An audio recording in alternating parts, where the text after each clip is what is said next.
नमस्कार, जय हिंद दोस्तों। स्वागत है आपका आपके अपने यूट्यूब चैनल पर। आज के इस वीडियो में हम जो टॉपिक कंप्लीट करेंगे वो है इंडियन पॉलिटी कॉन्स्टिट्यूशन का वन लाइनर, और जो आपका टॉपिक है उसके अंदर वो है केंद्र और राज्य मंत्रिपरिषद। ये बहुत ही महत्वपूर्ण टॉपिक है और उससे जुड़े हुए जितने भी वन लाइनर आपके बनते हैं वो सभी आज आप इस वीडियो में देखेंगे। तो वीडियो को लाइक कर लीजिएगा, चैनल को सब्सक्राइब कर लीजिएगा और इस वीडियो को अंत तक जरूर देखिएगा। तो चलिए शुरू करते हैं आज का ये बेहतरीन टॉपिक, केंद्रीय और राज्य मंत्रिपरिषद। पहला प्रश्न है आपका कि भारतीय संविधान के किस अनुच्छेद के तहत केंद्रीय मंत्रिपरिषद का गठन किया जाता है? सही उत्तर है आपका अनुच्छेद 74। अगला प्रश्न है आपका कि राज्य मंत्रिपरिषद का गठन किस अनुच्छेद के तहत होता है? अनुच्छेद 163। अगला प्रश्न है आपका कि केंद्रीय मंत्रिपरिषद के मंत्रियों को कौन नियुक्त करता है? राष्ट्रपति नियुक्त करता है और प्रधानमंत्री की सलाह पर करता है। अगला प्रश्न है आपका कि राज्य मंत्रिपरिषद के मंत्रियों को कौन नियुक्त करता है? सही उत्तर है आपका राज्यपाल मुख्यमंत्री की सलाह पर। अगला प्रश्न है आपका कि केंद्रीय मंत्रिपरिषद के मंत्रियों का वेतन कौन निर्धारित करता है? सही उत्तर है आपका संसद। इसी प्रकार राज्य मंत्रिपरिषद के मंत्रियों का वेतन कौन निर्धारित करता है? राज्य की विधायिका। कुछ राज्यों में विधानसभा और विधान परिषद भी है और कुछ राज्यों में केवल विधानसभा है। अगला प्रश्न है आपका कि किस अनुच्छेद के तहत राष्ट्रपति किसी मंत्री को पद और गोपनीयता की शपथ दिलाते हैं? अनुच्छेद 75। अगला प्रश्न है आपका कि राज्यपाल द्वारा मंत्रियों को शपथ दिलाने का प्रावधान किस अनुच्छेद में है? अनुच्छेद 164 में। अगला प्रश्न है आपका कि केंद्रीय मंत्रिपरिषद किसके प्रति सामूहिक रूप से उत्तरदायी होती है? शब्द का ध्यान रखिएगा, सामूहिक रूप से, तो लोकसभा के प्रति सामूहिक रूप से उत्तरदायी होती है। अगला प्रश्न है आपका कि राज्य मंत्रिपरिषद किसके प्रति सामूहिक रूप से उत्तरदायी होती है? तो राज्य विधानसभा के प्रति सामूहिक रूप से उत्तरदायी होती है। अगर कोई बिल प्रस्ताव सदन में पास नहीं हो पाता है तो तुरंत सरकार गिर जाती है, क्योंकि सामूहिक रूप से उत्तरदायी होती है। फिर चाहे बिल मुख्यमंत्री ने रखा हो या किसी मंत्री ने रखा हो, वो फर्क नहीं पड़ता है। अगला प्रश्न है आपका कि किसी मंत्री को अधिकतम कितने समय के लिए बिना सदन का सदस्य रहते हुए मंत्री पद धारण करने की अनुमति है? 6 माह। 6 माह तक कोई भी व्यक्ति बिना सदन का सदस्य रहे हुए मंत्री पद धारण कर सकता है। अगला प्रश्न है आपका कि किस संविधान संशोधन के तहत मंत्रियों की संख्या सदन के सदस्यों की कुल संख्या के 15% से अधिक नहीं होनी चाहिए?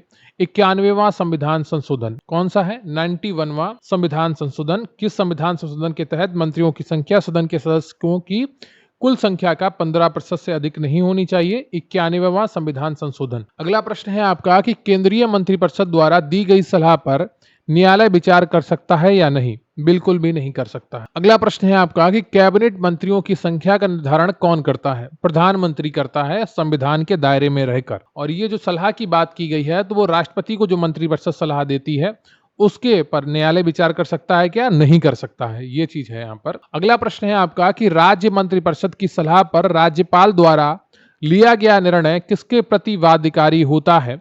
राज्यपाल के लिए। जो राज्य मंत्रिपरिषद की सलाह पर राज्यपाल द्वारा निर्णय लिया जाता है वो राज्यपाल के लिए बाध्यकारी होता है। अगला प्रश्न है आपका कि किसी राज्य में मंत्रियों की न्यूनतम संख्या कितनी होनी चाहिए? न्यूनतम संख्या 12 होनी चाहिए और ये 15% से अधिक नहीं होनी चाहिए। ठीक है। 91वां संविधान संशोधन 2003, या तो 12 हो न्यूनतम या फिर न्यूनतम 15% हो, दोनों में से कोई एक होना चाहिए। अगला प्रश्न है आपका कि मंत्रिपरिषद का सामूहिक उत्तरदायित्व किसके प्रति होता है? लोकसभा, राज्य विधानसभा। ठीक है। अगला प्रश्न है आपका कि ब्रिटेन में मंत्री के विधिक उत्तरदायित्व का प्रावधान है या नहीं? हाँ है। अगला प्रश्न है आपका कि किचन कैबिनेट में कितने लोग शामिल हो सकते हैं? 2 से 4 प्रभावशाली सहयोगी। किचन कैबिनेट क्या होती है अभी आपको आगे उससे जुड़ा हुआ प्रश्न मिलेगा। अगला प्रश्न है आपका कि केंद्रीय मंत्रिपरिषद की बैठक की अध्यक्षता कौन करता है? प्रधानमंत्री करता है। अगला प्रश्न है आपका कि अनुच्छेद 88 किस विषय से संबंधित है? मंत्री के संसद की कार्रवाई में भाग लेने और बोलने के अधिकार से संबंधित है। कौन सा? अनुच्छेद 88। अगला प्रश्न है आपका कि मंत्रिपरिषद में कितनी श्रेणियां होती हैं? 3 प्रकार के मंत्री होते हैं। पहले होते हैं कैबिनेट मंत्री, ये सबसे ऊपर होते हैं। फिर आते हैं राज्य मंत्री, ये उससे नीचे होते हैं। और फिर आते हैं आपका उप मंत्री। अगला है आपका प्रश्न, किस संशोधन के तहत मंत्री बनने के लिए दल बदल करने वाले सदस्य को अयोग्य घोषित किया जाता है? 91वां संविधान संशोधन 2003। अगला प्रश्न है आपका कि मंत्रिपरिषद के लिए कौन सा निकाय सरकारी कामकाज के उद्देश्य से मिलते हैं? मंत्रिमंडल। अगला प्रश्न है आपका कि राष्ट्रपति द्वारा दी गई सलाह पर पुनर्विचार के पश्चात सलाह का क्या प्रभाव होगा? बाध्यकारी होगी वो सलाह। क्या होगी? बाध्यकारी। अगला प्रश्न है आपका कि केंद्रीय मंत्रिपरिषद की नियुक्ति, शपथ और वेतन का प्रावधान किस अनुच्छेद में है?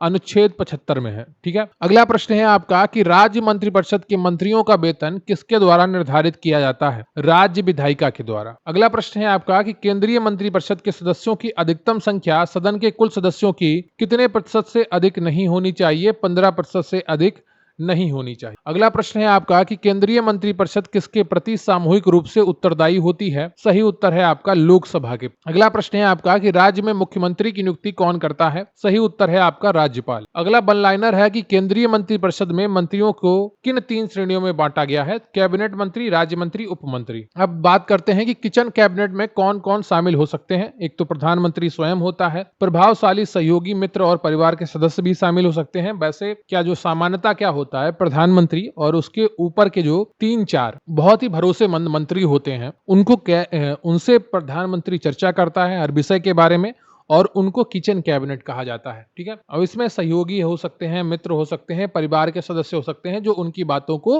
गोपनीय रख सकें। अगला प्रश्न है आपका कि केंद्रीय मंत्रिपरिषद का संवैधानिक निकाय किस अनुच्छेद में वर्णित? अनुच्छेद 74 और 75 में। अगला प्रश्न है आपका कि कैबिनेट मंत्रियों के फैसले किस पर बाध्यकारी होते हैं? सभी कैबिनेट मंत्रियों और अन्य मंत्रियों पर। अगला प्रश्न है आपका कि मंत्रिपरिषद की सामूहिक जिम्मेदारी का सिद्धांत किस देश से लिया गया है? सही उत्तर है आपका यूनाइटेड किंगडम से। अगला प्रश्न है आपका कि कौन सा संविधान संशोधन मंत्रियों की संख्या को सदन के कुल सदस्यों की संख्या के 15% तक सीमित करता है? 91वां संविधान संशोधन 2003। अगला प्रश्न है आपका कि मंत्रिपरिषद के मंत्रियों को उनके पद से किसके द्वारा हटाया जा सकता है? राष्ट्रपति द्वारा प्रधानमंत्री की सलाह पर। अगला प्रश्न है आपका कि केंद्रीय मंत्रिपरिषद के सदस्य अधिकतम कितने समय तक बिना सदन का सदस्य बने रह सकते हैं? 6 माह तक। अगला प्रश्न है आपका कि यदि लोकसभा में अविश्वास प्रस्ताव पारित होता है तो केंद्रीय मंत्रिपरिषद को क्या करना होगा? त्याग पत्र देना होगा। अगला प्रश्न है आपका कैबिनेट मंत्री किसके प्रति व्यक्तिगत रूप से उत्तरदायी होते हैं? प्रधानमंत्री के प्रति। सामूहिक रूप से लोकसभा के प्रति और व्यक्तिगत रूप से प्रधानमंत्री के प्रति उत्तरदायी होते हैं। अगला प्रश्न है आपका कि मंत्रिपरिषद के किसी सदस्य को दल बदल के आधार पर अयोग्य घोषित किया गया तो वह क्या मंत्री बन सकता है? नहीं बन सकता है। अगला प्रश्न है आपका कि राज्य मंत्रिपरिषद किसके प्रति सामूहिक रूप से उत्तरदायी होती है? राज्य विधानसभा के प्रति। अगला है आपका कि राष्ट्रपति किसकी सलाह पर मंत्रिपरिषद को नियुक्त करता है? प्रधानमंत्री की सलाह पर। अगला है आपका कि क्या केंद्रीय मंत्रिपरिषद की सलाह पर कोई न्यायालय विचार कर सकता है? नहीं कर सकता है। अगला प्रश्न है आपका कि राज्य मंत्रिपरिषद की सलाह पर राज्यपाल किसके प्रति उत्तरदायी होता है? मुख्यमंत्री के प्रति। जो राज्य मंत्रिपरिषद निर्णय लेती है तो राज्यपाल को वो बाध्यकारी होते हैं, मान्य होते हैं। सिर्फ जो कानून पास करता है राज्यपाल, उनका विचार के लिए राष्ट्रपति को भेज सकता है और उनको रोक सकता है। अगला प्रश्न है आपका कि मंत्रिपरिषद का गठन किन उद्देश्यों के लिए किया जाता है? सरकार के कामकाज के संचालन के लिए। अगला प्रश्न है आपका कि अनुच्छेद 163 के तहत राज्यपाल किसकी सलाह पर कार्य करते हैं? राज्य मंत्रिपरिषद की। अगला प्रश्न है आपका कि मंत्रिपरिषद के निर्णयों के क्रियान्वयन का पर्यवेक्षण कौन करता है? कैबिनेट करती है। अगला प्रश्न है आपका कि कैबिनेट के फैसले से असहमत मंत्री को क्या करना चाहिए? त्याग पत्र दे देना चाहिए। अगला प्रश्न है आपका केंद्रीय मंत्रिपरिषद में कौन कौन से मंत्री शामिल होते हैं? कैबिनेट मंत्री, राज्य मंत्री, उप मंत्री। राज्य विधानसभा के भंग होने के बाद राज्य मंत्रिपरिषद का कार्यकाल कैसे प्रभावित होता है? मंत्रिपरिषद अपना कार्य जारी रखती है जब तक कि नई कैबिनेट नहीं बन जाती है। अगला प्रश्न है आपका केंद्रीय मंत्रिपरिषद किसके प्रति सामूहिक रूप से उत्तरदायी होती है? लोकसभा के प्रति। अगला है आपका कि ब्रिटेन में मंत्रिपरिषद की कार्यप्रणाली किसके आधार पर होती है? परंपरा के आधार पर। तो ये आपका टॉपिक कंप्लीट होता है Indian polity constitution one liner, भारतीय संविधान का वन लाइनर। केंद्रीय और राज्य मंत्रिपरिषद बहुत ही महत्वपूर्ण टॉपिक है और इससे जुड़े हुए जितने भी प्रश्न बन सकते थे वो सभी आज आपको कराए गए हैं। वीडियो को लाइक कर लीजिएगा, चैनल पर नए हैं चैनल को सब्सक्राइब कर लीजिएगा और कमेंट करके बताइएगा क्या आपको ये टॉपिक पसंद आया, क्या ये तरीका आपको पसंद आया। मुझे आपके कमेंट्स का इंतजार रहेगा। तो चलिए मिलते हैं अगले वीडियो में, तब तक के लिए जय हिंद, जय भारत।